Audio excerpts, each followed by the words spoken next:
Aujourd'hui, je n'ai plus le droit de décider de quoi que ce soit. Pendant 24 heures, ChatGPT va prendre toutes mes décisions, sans exception. C'est une expérience radicale pour voir comment une intelligence artificielle peut influencer ma vie quotidienne. Ce que je mange, où je vais, ce que je dis, même mes messages les plus personnels. Je vais juste obéir à la lettre, sans poser de questions. Et si jamais ça tourne mal, si les choses dérapent, eh bien, c'est la faute de l'IA, pas la mienne. Je me décharge de toute responsabilité. Pour commencer cette journée sous le signe de l'IA, la première étape est cruciale, je lui demande comment je dois organiser et débuter ma journée, du réveil au premier pas dehors. ChatGPT a répondu avec une routine matinale très précise, réveille-toi à 6 heures, bois un grand verre d'eau froide pour te dynamiser, et médite pendant 10 minutes pour te recentrer.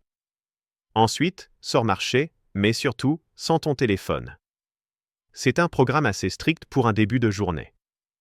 Déjà, avec ses instructions, elle me prend clairement pour un moine zen ou un adepte de la discipline monastique.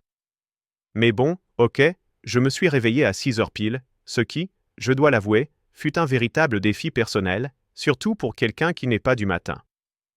Boire un verre d'eau froide dès le réveil, puis méditer pendant 10 minutes, c'était une expérience totalement nouvelle pour moi et, je l'avoue, un peu maladroite au début. J'ai eu du mal à me concentrer, mais j'ai persévéré. Puis, comme demandé par l'IA, je suis sorti marcher. Et le plus difficile, c'était de le faire sans mon téléphone, sans aucune distraction numérique, juste moi et mes pensées dans la nature. 10 minutes sans mon téléphone, sans notification, sans réseaux sociaux, je crois que j'ai revu toute ma vie défiler devant mes yeux. C'était une pause inattendue et profondément nécessaire de la connectivité constante qui rythme habituellement mon quotidien. Pour le déjeuner, l'heure était venue de consulter à nouveau mon guide numérique. J'ai donc demandé à ChatGPT, qu'est-ce que je mange ce midi ? Donne-moi des instructions précises pour mon repas. Sa réponse fut très claire et orientée vers la santé, prépare un repas équilibré composé de riz, de légumes variés et d'une source de protéines comme du tofu ou du poulet. Et surtout, mange sans regarder d'écran, pour une pleine conscience de ton repas. Je commence sérieusement à croire qu'elle veut me remettre dans le droit chemin, me faire adopter des habitudes plus saines.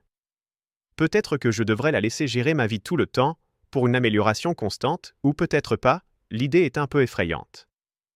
J'ai donc préparé le repas, en suivant scrupuleusement les instructions de l'IA. J'ai mesuré le riz, coupé les légumes, et cuisiné le tofu avec une attention particulière, comme si chaque étape était dictée par un chef invisible. Manger sans écran, sans aucune distraction visuelle ou sonore, c'était une expérience vraiment étrange. C'est fou comme manger sans vidéo ou sans podcast paraît long et silencieux.